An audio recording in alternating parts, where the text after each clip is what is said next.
Tumayo po tayo. Basahin natin ang sermon passage natin mula sa Romans chapter 5, verses 12 hanggang 21. So medyo lengthy ito. Roma 5, 12 hanggang 21. Romans 5, 12 to 21. Ito ang salita ng Diyos. Therefore, just as sin came into the world through one man, and death through sin, and so death spread to all men because all sinned. For sin, indeed, was in the world before the law was given. But sin is not counted when there is no law. Yet, death reigned from Adam to Moses, even over those who sinning was not like the transgression of Adam, who was the type of the one that was to come. 15. But the free gift is not like the trespass. For if many died through one man's trespass, much more have the grace of God and the free gift by the grace of that one man, Jesus Christ, abounded for many. And if the free gift is not like the result of one man's sin, for the judgment following one trespass brought condemnation, but the free gift following many trespass brought justification. For if, because of one man's trespass, death reigned through that one man, much more will those who receive the abundance of grace and the free gift of righteousness reign in life through one man, Jesus Christ. 18. Therefore, as one trespass led to condemnation for all men, so one act of righteousness leads to justification and life for all men.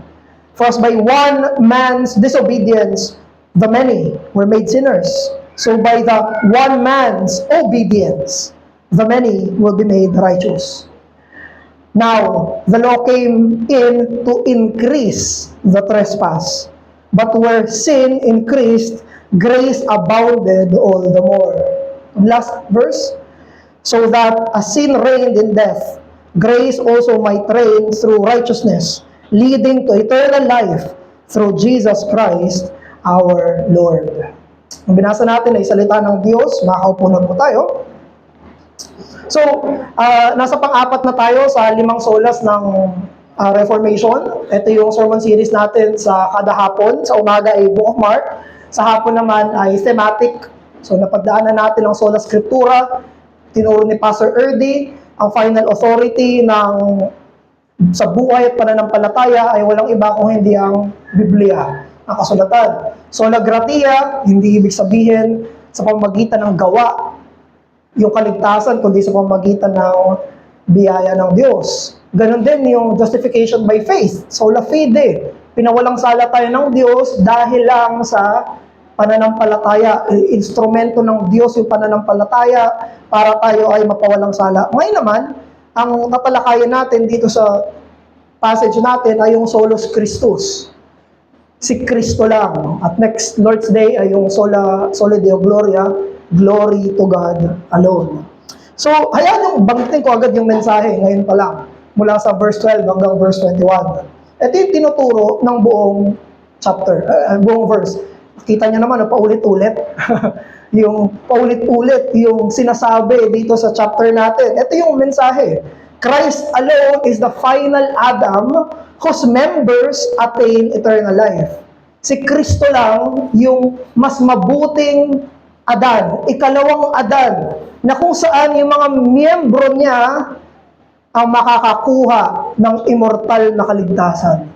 Sila lang, sa pamamagitan lang naging ng pagiging ikalawang Adan ni Jesucristo. Dito na sa passage natin, very obvious, nakitang-kita natin na in-emphasize ni Apostle Paul through one man. May isang tao nakikilos at may maraming tao ay maapektuhan. May isang tao nakikilos, maraming tao ay maapektuhan. Through one man's disobedience, marami yung namatay. Through one man's obedience, marami yung naligtas. Ito yung tinatawag natin na representation. Ito yung tinatawag natin na federal headship. Ito yung tumutukoy sa disenyo ng Diyos dito sa mundo na siya mismo yung lumikha, kung saan merong isang tao na siya yung magre-represent sa isang grupo ng mga tao under a federation or under a covenant. Ganyan yung nakikita natin sa maraming cases niyan sa mundo natin. May paghalili, may representation. May nabasa ako isang headline doon sa Philippine Star Global, isang pahayagan.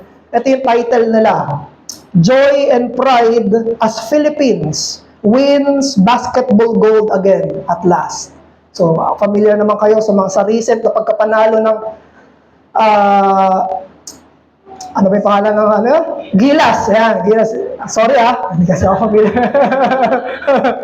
Gilas, Pilipinas. Ayan, nanalo sila sa ASEAN Games. Nakakuha sila ng ginto. Pero sabi sa pahayagan, Philippines won at last. Yung 110 million Filipinos, lahat ba tayo nandun sa court at naglaro ng basketball? 12 Pilipino lang yung naglaro. Pero nung nanalo sila, itinuring na yon na pagwawagi ng buong Pilipinas. Dito kumikilos yung usapin natin ng representation.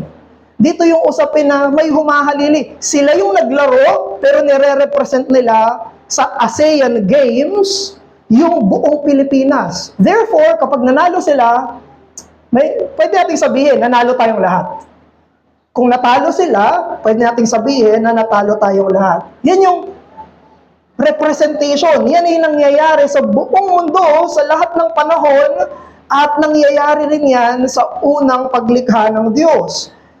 Pumili ang Diyos ng isang tao na siya yung magre-represent sa grupo ng mga tao kung saan kapag nanalo siya, panalo tayong lahat, at kung natalo siya, talo tayong lahat. This is a very important qualification. Na kapag humarap tayo sa Diyos, when we face God, we will not only face Him individually. We will also face Him federally. Haharap tayo sa Diyos bilang isang buong sangkatauhan. Haharap tayo sa Diyos bilang nasa ilalim ng tipan ni Adan. We will not just face God for our personal sins, but for our sins as a humanity. Kaya dito magkakaroon ng mga pwedeng reklamo sa Diyos. Hindi pwede yan, Panginoon.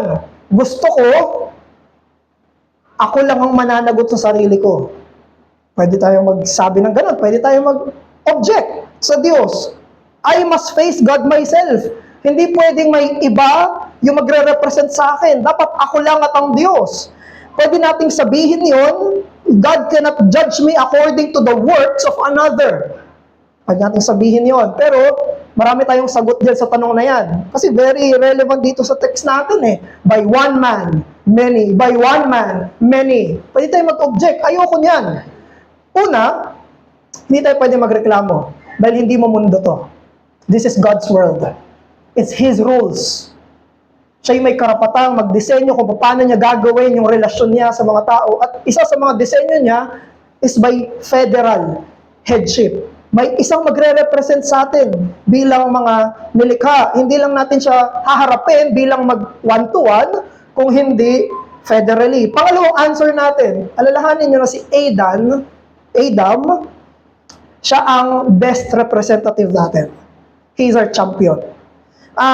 Mababa lang yung tingin natin kay Adan kasi alam na natin ang nangyari. Genesis 3. Bumagsak siya sa kasalanan. Pero siya na yung pinakamahusay na meron tayo bilang mga tao. Sa kupunan ng mga tao, wala nang ibang mas mahusay na representative kung hindi si Adam. How much more tayo sa sarili natin? Kung tayo mismo yung haharap sa Diyos, tayo mismo yung magre-represent sa iba. Isipin mo, natalo yung Gilas Pilipinas. Nasabihin mo ba, natalo, ayoko niya, gusto ko ako maglaro. May binatbat ka ba doon? Kung natalo si Pacquiao, ikaw yung lalaban sa kalaban niya? Kung natalo yung sa Miss Universe, ikaw yung lalaban sa posisyon niya? No. Yung mga representative natin, sila yung pinaka-best. Sila ito yung pinaka-best namin, kaya siya yung isusugo namin, kaya siya yung magre-represent sa amin. Ganun yung nangyari kay Adam. He is humanity's best. Pero alam natin yung nangyari sa dulo. Now, kung gusto pa rin natin na tayo mismo yung humarap sa Diyos individually, ayaw natin na may magre-represent sa atin, pinagbigyan tayo ng Diyos diyan sa pamamagitan ng pagbibigay ng batas ni Moises. Makikita natin sa earlier verse yan, verse 12 hanggang verse 14. Bago pa dumating si Moises, 10 utos, meron ng kamatayan. Pero bakit binigay pa kay Moses yung 10 utos? Para ipakita kung gaano tayo kamakasalanan. Gusto mo ikaw yung haharap sa Diyos? Gusto mo, one to one, ikaw yung accountable mismo sa sarili mo sa Diyos? Eto ang batas ko.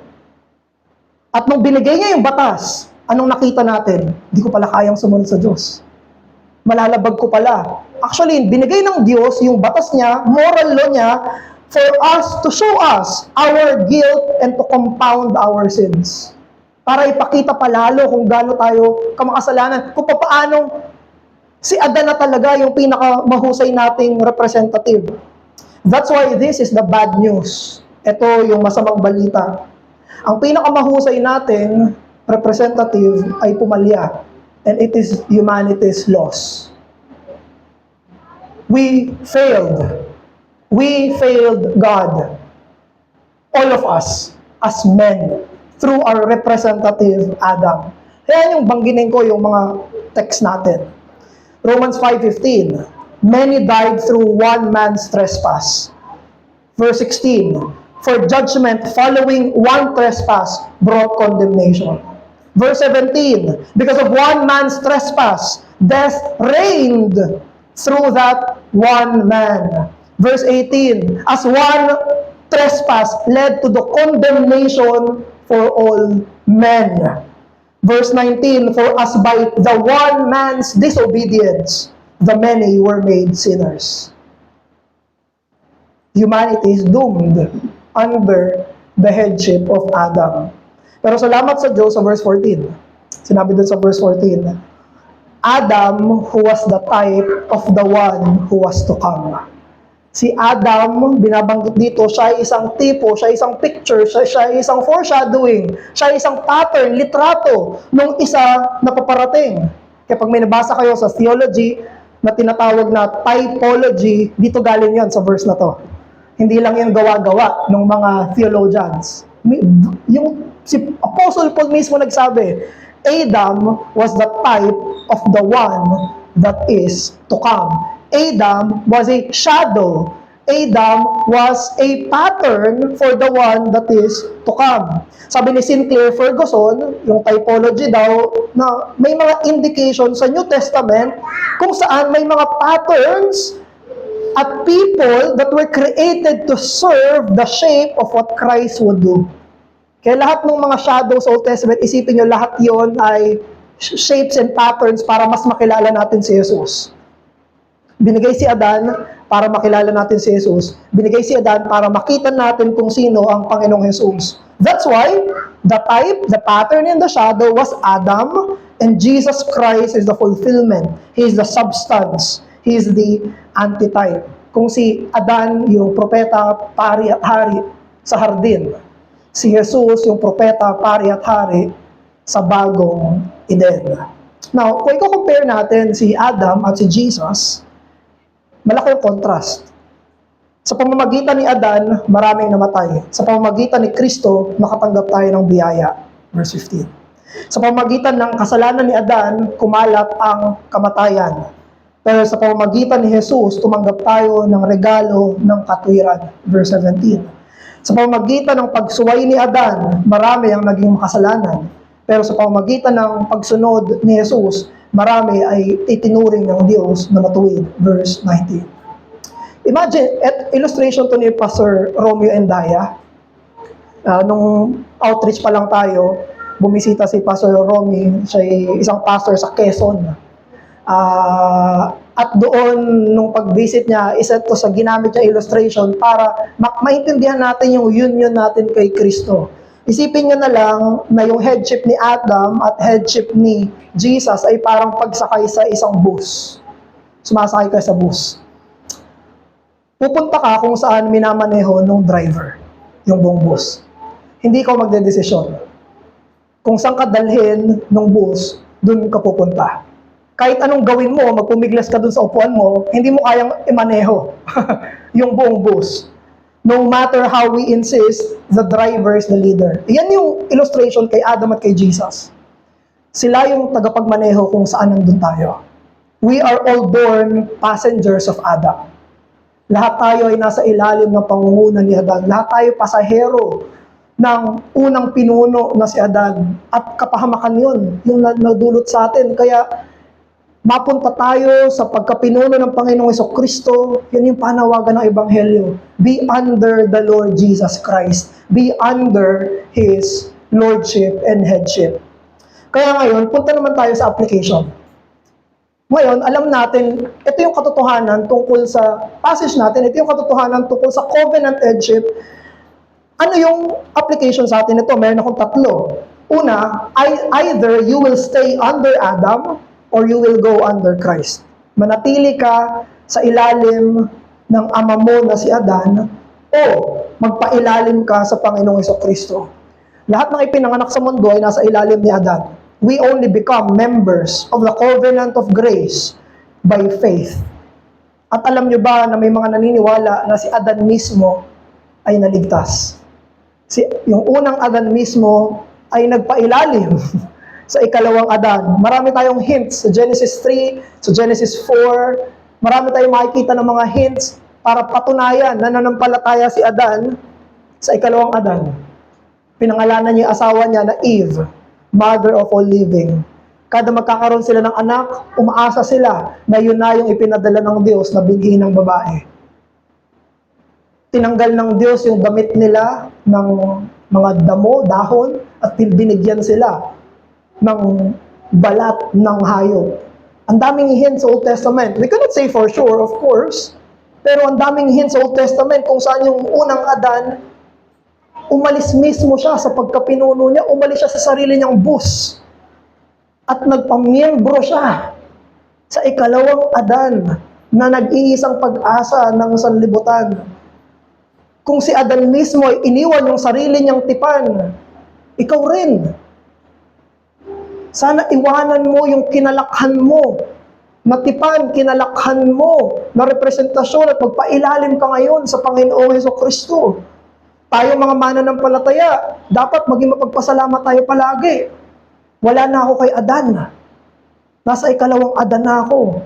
Nasa ilalim niya na ako. Dahil sa ginawa niya, may kaligtasan na ako. Isa yan sa mga dapat na ipagpugay at ipagpasalamat natin. At kung hindi ka pa Kristiyano, you should go to Christ by faith. You should go to your soul Savior, the captain of your salvation, and trust Him in His obedience. Pangalawang application, hindi mo pwedeng i-insist na humarap ka sa Diyos ng sarili mo. Because that will only compound your condemnation. It will only compound your condemnation kung gusto mong humarap sa Diyos ng ikaw lang, nang walang hahalili sa'yo, nang walang mamumuno at mamamagitan sa'yo. Rather, be united and be under Christ by faith. Kung gusto mo ng solo, ikaw lang at ang Diyos, it will be failure. Tayo, mga mananampalataya, ganyan yung nangyayari sa atin, di ba? Pag humihiwalay tayo kay Kristo, pinapabayaan natin yung pag-abide natin sa Kanya, anong nangyayari? Mas bumubuti ba yung kalagayan natin? Mas bumubuti ba yung spiritual life mo? Pag hindi ka nag-abide kay Christ, masasabi mo, ay, ang ganda ng buhay ko. Lumayo ako kay Kristo. Walang binatbat yung buhay ko nung nananampalataya ako sa Kanya. Ngayong hindi na ako nananampalataya, ngayong hindi na ako nag-abide sa Kanya, my life has never been better. Can I say that? No, of course not. Bakit? Kasi kino-compound yun ng guilt natin, kino-compound ng kasalanan, yung katayuan natin sa harapan niya. Hindi pwede tayo mag-insist na ako lang at ang Diyos. Kailangan natin ng mamumuno sa atin. We should understand that we are justified and we are sanctified by abiding in the second Adam. Sa pamamagitan ng pagpapailalim at pagpapanariwa sa pagkailalim natin sa ikalawang Adan. If we deny this design, federal design of representation, we dismiss our hope of salvation.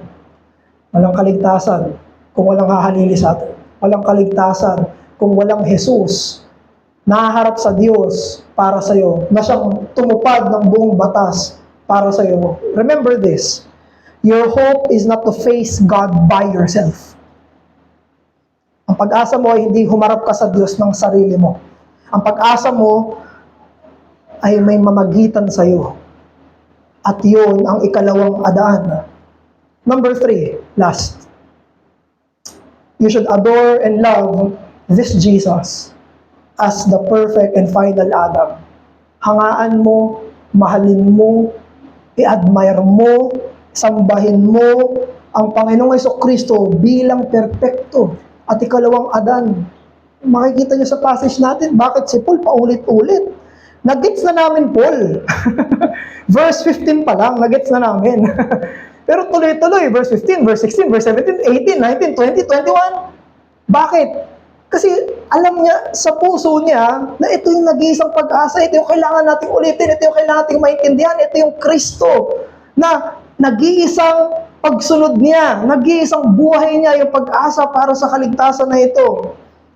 This is the Lord Jesus Christ who is worthy to be loved, worthy to be first, worthy to be adored, worthy to be worshipped. Kung ikukumpara natin si Adan at ikalawang Adan, walang binatbat yung unang Adan.